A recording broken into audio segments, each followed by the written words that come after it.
if you don't know what the right life is and the good life is, then it's very difficult to motivate that to children.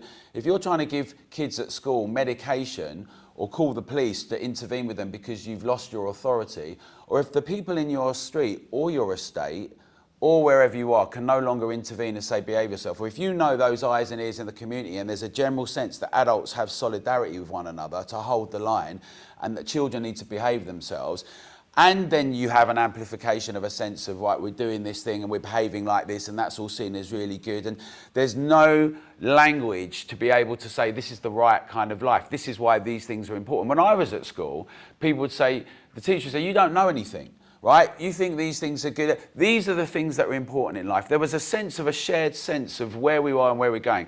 Just a couple of things. People riot, there's a couple of reasons, right? One, it's an act of desperation. It's historically a riot, because a transformation of society where you cohere people with solidarity and you say, we're going to take over and change this. Let's use the French, English revolutions. Let's use there's a number of examples, right? You could use CLR James as an example, fighting the Spanish, the English, and the Dutch, right, to take control of an island, slaves overthrowing their masters. There's lots of examples historically where people were very impoverished and very poor, but had a clarity of vision about what they wanted to see in society and change it.